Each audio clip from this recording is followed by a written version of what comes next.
great gods! Did you see that? The man just appeared from nowhere. Perhaps he was sent by the spirits. I see no boat. He is an intruder, no matter how he got here. Grab him! Not again. Look, I'll leave. It's no problem. I think not. Let's go.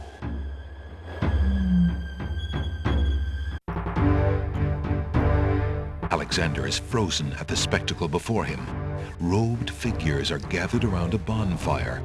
Some mystical ceremony is taking place, but as to its purpose, Alexander has no clue. We found a trespasser on the beach, Archdruid. Uh-oh. Archdruid. Now what has Alexander wandered into? This must be the foreigner we were warned about. How appropriate that he should come during our rain festival. Place him in the sacrificial cage. Wait! I must rescue the princess! There's an ancient druid saying, a man who would save others must first save himself. Alexander is pushed into the confining wicker cage.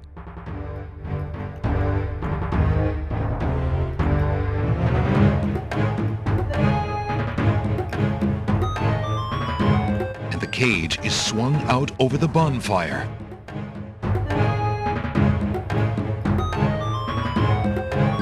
Alexander starts to feel a little warm.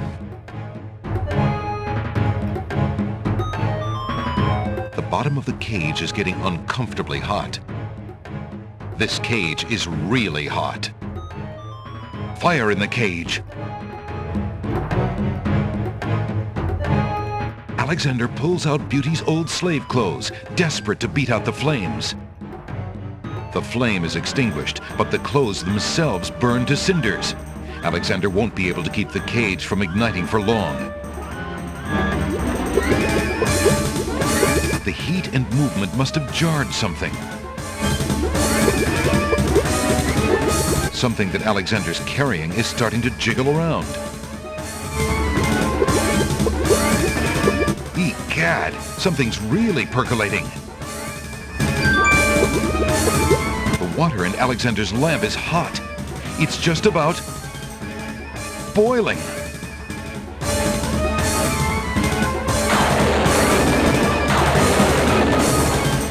Alexander feels a drop. It starts to rain.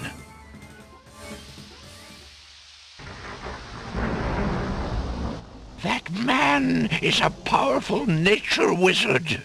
By the sacred oak, let him down!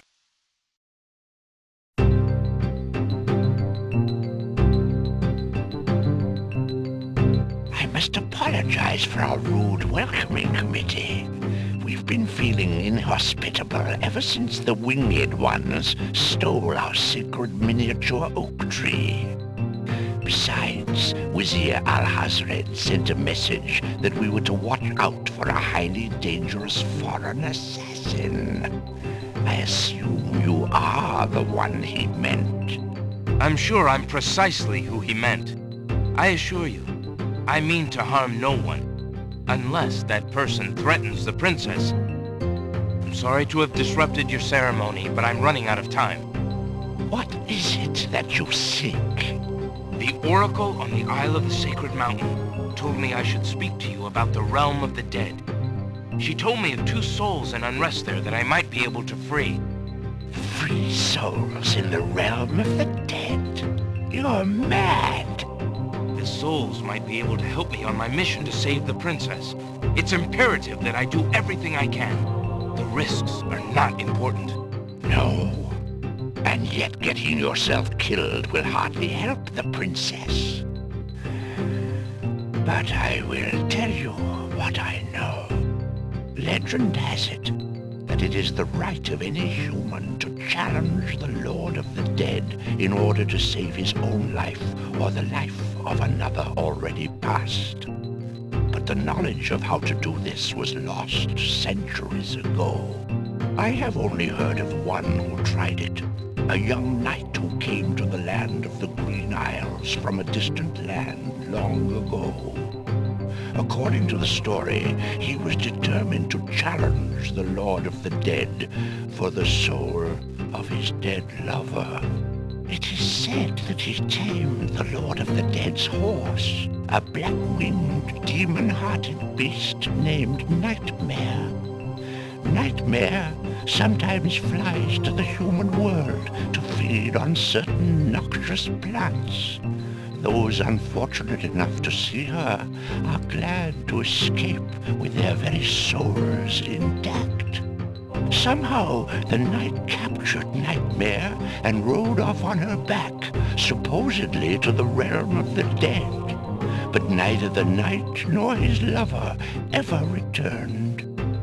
If there was a means for challenge, it was lost with the Knight. I see. Can you tell me anything about the Lord of the Dead? That is a blacker matter still. To the Druids, he is Samhain, Lord of Coldness and Despair. Samhain was once a man like you or I, but he insulted the gods and was sentenced to rule the underworld. Immortal he is and mateless, robbed of sleep, robbed of movement, robbed of companionship.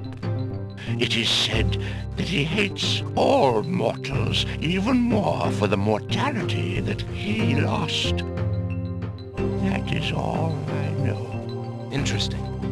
I shall remember. Now look how the oak embers of our bonfire still glow hot despite the rain. If you're bent on your course, you'll need courage that's just as impervious to the chill. May your luck last longer than your storm, brave one. May it indeed. Thank you, Archdruid.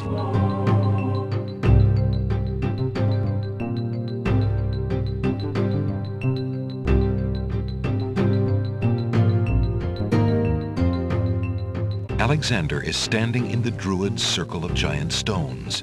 The rain festival has ended, and the Druids have returned to their village to sleep.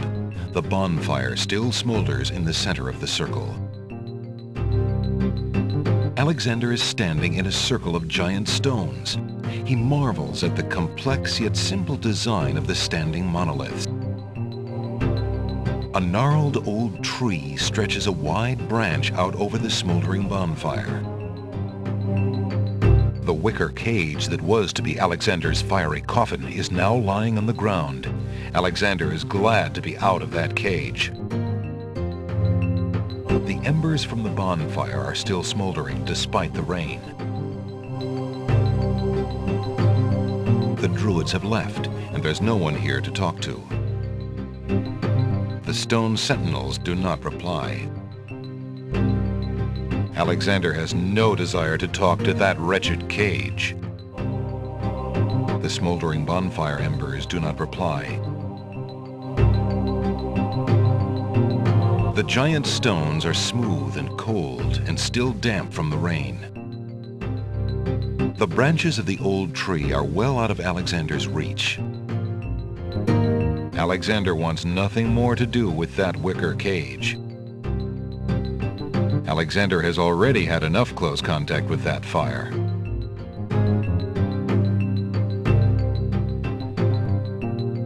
Alexander is carrying an old, battered hunter's lamp. The lamp is empty.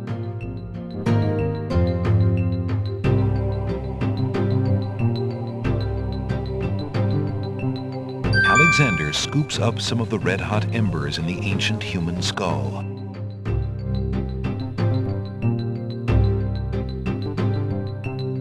Alexander is carrying a human skull filled with embers. The embers are glowing with heat. Alexander puts the strand of hair into the skull. Alexander cracks the spoiled egg and dumps it into the skull containing the embers and the strand of hair. The spoiled egg hisses as it makes contact with the hot embers. Sounds the steam. Phew, the smell of sulfur. Alexander is carrying a human skull filled with oak embers, a strand of hair, and a spoiled egg. The embers are glowing hot. A foul, sulfurous-smelling steam rises from the spoiled egg and embers mixture.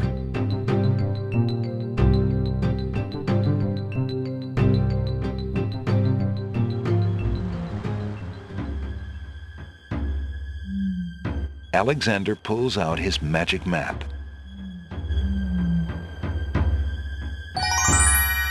Alexander feels a strange pulling sensation.